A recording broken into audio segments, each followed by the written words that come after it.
For more than a century, it remained in the archives, admired for its dignity and grace.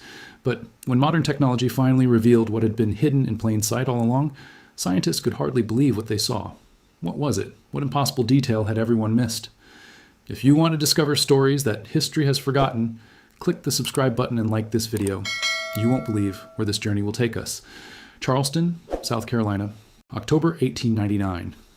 Inside the studio of Mr. William Harrison, one of the few photographers in the city who welcomed black clientele, a family prepared for a portrait that would become one of the most extraordinary photographs in American history. The studio smelled of developing chemicals and furniture polish. Heavy velvet curtains blocked the afternoon sun, while gas lamps illuminated a painted backdrop, depicting a library with leather-bound books. This was the fantasy Harrison sold, a vision of prosperity and refinement. Thomas, the patriarch, wore a three-piece suit of dark wool, perfectly tailored despite his profession as a master carpenter. His watch chain gleamed across his vest.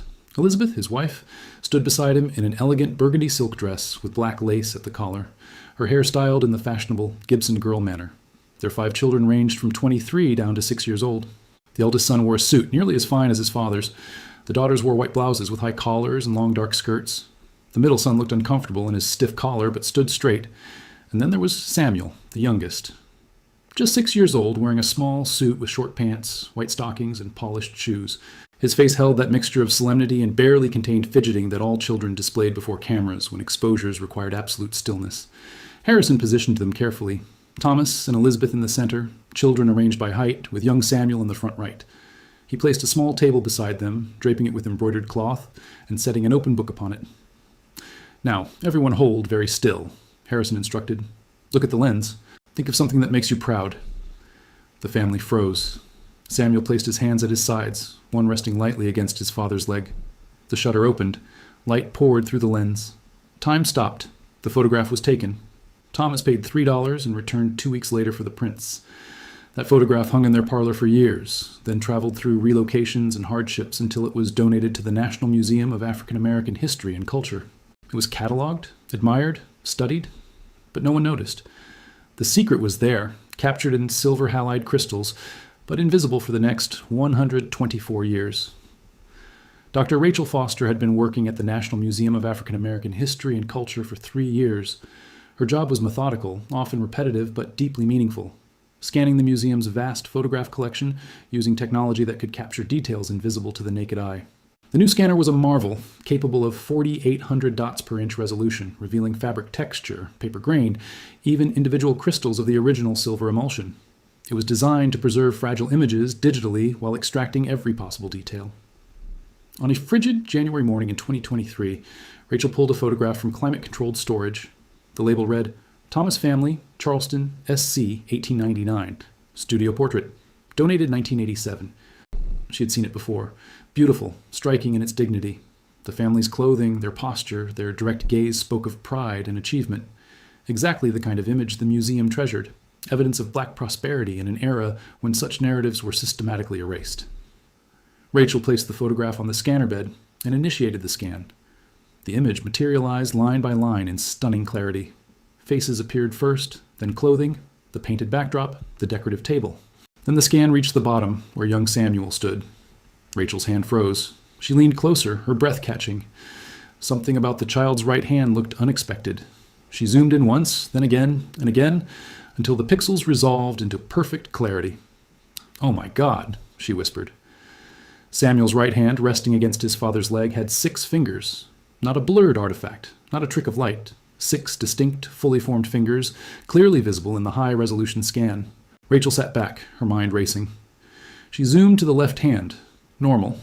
5 fingers. She returned to the right hand. 6 fingers, unmistakable. The extra digit appeared on the pinky side. Post-axial, polydactyly. It wasn't some vestigial nub. It looked proportional, functional, just another finger. Rachel's heart pounded as she searched the museum's database. Who was this family? Were there other photographs? Medical records? Within an hour, she had a name. Thomas, master carpenter of Charleston. Within 2 hours, she made a phone call that would change everything. "Dr. Webb, this is Dr. Rachel Foster from the National Museum of African American History. I need you to come to Washington immediately. I think I found something extraordinary." Dr. Marcus Webb arrived at the museum 48 hours later. A geneticist at Johns Hopkins University specializing in hereditary conditions in African American populations, Marcus approached his work with deep respect for the painful history of how black bodies had been exploited in medical research. Rachel met him in the examination room, the 1899 photograph resting in an archival sleeve on a light table. Beside it, her laptop displayed the high-resolution scan. "Thank you for coming," Rachel said. "I need you to tell me I'm not imagining this." "Oh," Marcus pulled on white cotton gloves and lifted the photograph, studying it with his naked eye. At normal viewing distance, the family looked exactly as expected. Dignified, well-dressed, proud. He could barely make out individual fingers at this resolution. Then he looked at the digital scan.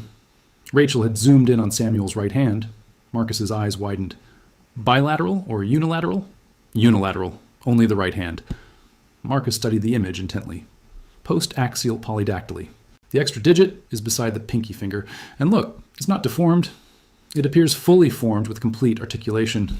He sat back, removing his glasses. This is remarkable. Polydactyly occurs in about 1 in every 1,000 births. But to capture it so clearly in an 1899 photograph, and for it to go unnoticed for over a century... "There's more," Rachel said, pulling out a thin folder.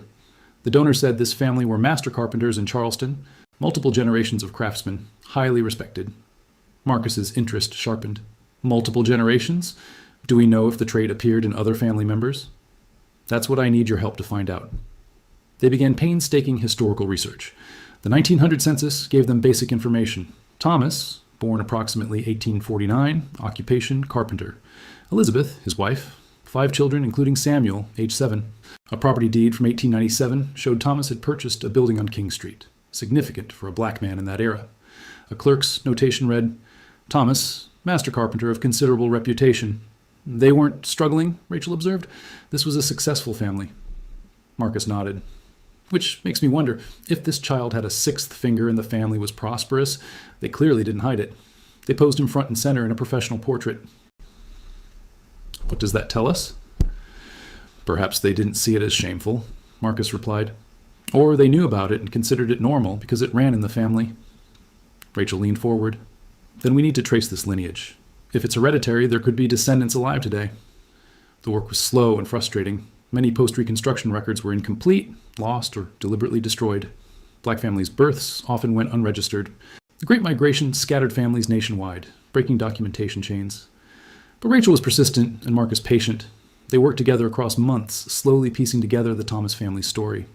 Church records from Moore Street Baptist Church in Charleston provided the first breakthrough. Thomas and Elizabeth had been active members, and meticulous record-keeping revealed their children's births and baptisms. Samuel, born March 1893. His older siblings, James, Clara, Margaret, and William. But there was something else, a note in Samuel's baptismal record written in careful hand. Received into God's grace, marked with his distinction, blessed be his Maker's hands. Maker's hands, Marcus repeated. That's specific language. Rachel searched digitized church records. Look at this. A church newsletter from 1905 mentions Thomas's carpentry business taking on apprentices. It says, continuing the tradition of the maker's hands passed from father to son. Marcus felt discovery's thrill. It's a family phrase, something inherited, something special about their hands. The genealogical trail led forward. James, the eldest, stayed in Charleston, continuing the carpentry business. His children appeared in the 1920 census. One son, Robert, appeared in city directories through the 1940s as a woodworker. Then the trail went cold. Robert disappeared from Charleston records after 1947. Marcus checked Great Migration records, databases of black Americans who moved north during the World Wars. There, in a 1948 Philadelphia directory, Robert Thomas, carpenter South Street. From Philadelphia, the trail continued. Robert's children, then grandchildren. Some stayed in Pennsylvania, others scattered to Maryland, New Jersey, New York. Each generation represented hours of searching. 3 months into their research, Rachel found a genealogy forum post that made her hands shake. "Marcus," she called. "I think I found him. A living descendant." The post was from David Clark, researching his Charleston ancestors named Thomas, mentioning carpentry, mentioning a family story about special hands. Rachel sent a message immediately. The response came within an hour. "Yes. When can we meet? I've been waiting my whole life to understand my family's story." Dr. David Clark drove to the museum on a Saturday morning in early April. He was 47, an orthopedic surgeon at a Baltimore hospital, and had been researching his Charleston roots for nearly 6 years. "My grandfather died when I was 15, David explained in the conference room. But he used to tell stories about our ancestors, about Thomas the carpenter who built Charleston's finest furniture, about hands that could do things other hands couldn't, about a gift that passed through blood. He paused, emotion crossing his face. I thought they were exaggerated stories, but then my daughter was born. Rachel leaned forward. David, may I ask something personal? Do you have any unusual genetic characteristics? David held out his right hand, palm up. There, beside his pinky finger, was a sixth finger, fully formed, naturally positioned, clearly functional. Only my right hand, he said quietly. I was born with it. Doctors told my parents to have it surgically removed. They said it would make life easier, but my grandfather refused. He said, that hand is who we are. Don't you dare cut away what God and blood gave him. Marcus stared, his mind racing. Do you know if other family members have this trait? My grandfather had it. Same hand, same finger. He was a carpenter like his father and grandfather. He joked that the extra finger made him better at his craft. David's voice thickened. My daughter has it too. She's 7. When she was born and I saw that little sixth finger, I understood. It's not a defect. It's who we are. Rachel slid the 1899 photograph toward David. We believe this is your great-great-grandfather Thomas. And this, she pointed to Samuel, we believe this is your great-grandfather. David took the photograph with trembling hands. He stared, taking in the formal poses, the fine clothing, the dignity. Then he looked at Samuel. Even in the original photograph, knowing what to look for, he could barely make out the subtle difference in the child's right hand. I've never seen his face, David whispered. My grandfather described him, but no photographs survived. He looked up, tears shining. How did you find this? Rachel explained the scanning technology. Marcus explained the genetic implications. We'd like to conduct genetic testing, Marcus said carefully. With your permission. If we can map the mutation and trace it through your family, we might be documenting one of the longest hereditary genetic traits in American history. David nodded. What would you need? Blood samples. From you, willing family members, and ideally your daughter, if you consent. I'll do it, David said immediately. My daughter's proud of her hand. She calls it her special finger. She'll want to be part of this. The genetic testing took 6 weeks. Marcus collected blood samples from David, 3 cousins who agreed to participate, and with careful consent, from David's daughter Emma. The samples went to Johns Hopkins Genetics Lab for sequencing and analysis. While waiting for results, Marcus dove into medical literature. Polydactyly was well documented, occurring in approximately 1 in 1,000 births. It could be isolated or part of genetic syndromes. Post-axial polydactyly, extra digits on the pinky side, was more common in African and African American populations, suggesting ancient genetic origins. But what made a trait persist across generations? Most polydactyly cases were sporadic, occurring randomly. Hereditary cases existed but rarely extended beyond 3 or 4 generations in documented medical literature. If David's family truly traced this trait back to Samuel in 1899, and if Samuel had inherited it from his father Thomas, and if family stories about earlier generations were accurate, they might be looking at one of the longest documented hereditary polydactyly lineages in medical history. The results arrived on a Tuesday morning. Marcus called Rachel and David immediately, asking them to meet at his Johns Hopkins office. When they gathered around his desk, Marcus pulled up genetic sequencing data on his monitor. I've confirmed it, he began, his voice tight with excitement. The polydactyly in your family is caused by a specific mutation in the GLI3 gene, which regulates limb development during fetal formation. He pulled up a molecular diagram. This particular variant is exceptionally rare. I've searched global genetic databases. There are fewer than 20 documented cases worldwide with this exact mutation. David leaned forward. What does that mean? It means your family's genetic line is extraordinarily unique, Marcus continued. Based on the genealogical records Rachel compiled and the genetic testing we've conducted, we can now trace this trait back at least 6 confirmed generations. From your daughter Emma, born 2016, back to Samuel in the 1890s. He pulled up a family tree showing the documented generations with red markers indicating confirmed polydactyly. And based on family oral history and the church records that reference maker's hands being passed from father to son, the trait likely extends back even further, possibly to Thomas's father or grandfather, which would mean 8 to 10 generations total. Rachel spoke quietly. That would place the origin sometime in the early to mid-1800s, possibly in the enslaved population. Marcus nodded. The GLI3 mutation likely originated in West Africa. When your ancestor was enslaved and brought to America, he carried that gene. Because polydactyly is a dominant trait, it had a high probability of being passed to each generation. David sat back, absorbing the information. My grandfather said the gift came from Africa, from ancestors who were makers and builders. He was right, Marcus said, and there's something else. He pulled up comparative data. I've been analyzing hand function and dexterity. David, your 12-fingered hands don't just give you more digits. They give you measurably superior fine motor control in specific tasks. Your ancestors weren't just proud because their hands were unique. They were proud because those hands made them genuinely exceptional craftsmen. With genetic confirmation, Marcus and Rachel intensified their historical research, determined to trace the trait as far back as possible. They returned to Charleston, visiting historical societies, church archives, and even elderly community members whose families had lived in the city for generations. Mr. James Washington, a 91-year-old archivist at a small low-country museum, provided unexpected insight. "Six-Finger Thomas?" he said when Marcus mentioned the name. "My grandfather used to tell stories. Said Thomas was the finest craftsman he'd ever seen, could shape wood like it was clay." He pulled out a worn leather journal, his grandfather's notes from the 1920s. "My grandfather was a wheelwright. He worked sometimes with the Charleston carpenters. He wrote this after Thomas passed away in 1923. Marcus read aloud. "Thomas died yesterday, age 75. The finest carpenter Charleston ever knew. His son James carries on the work, and James's boy too, both with their grandfather's blessed hands. They say the gift goes back to Thomas's father, and his father before him, back to the old country before the chains." Rachel's eyes widened. "Back to Africa. The trait predated enslavement." Mr. Washington nodded. "That's what people believed. Something Thomas's ancestors brought with them across the water, something the slavers couldn't take away." Armed with this lead, Marcus contacted researchers specializing in African genetic populations.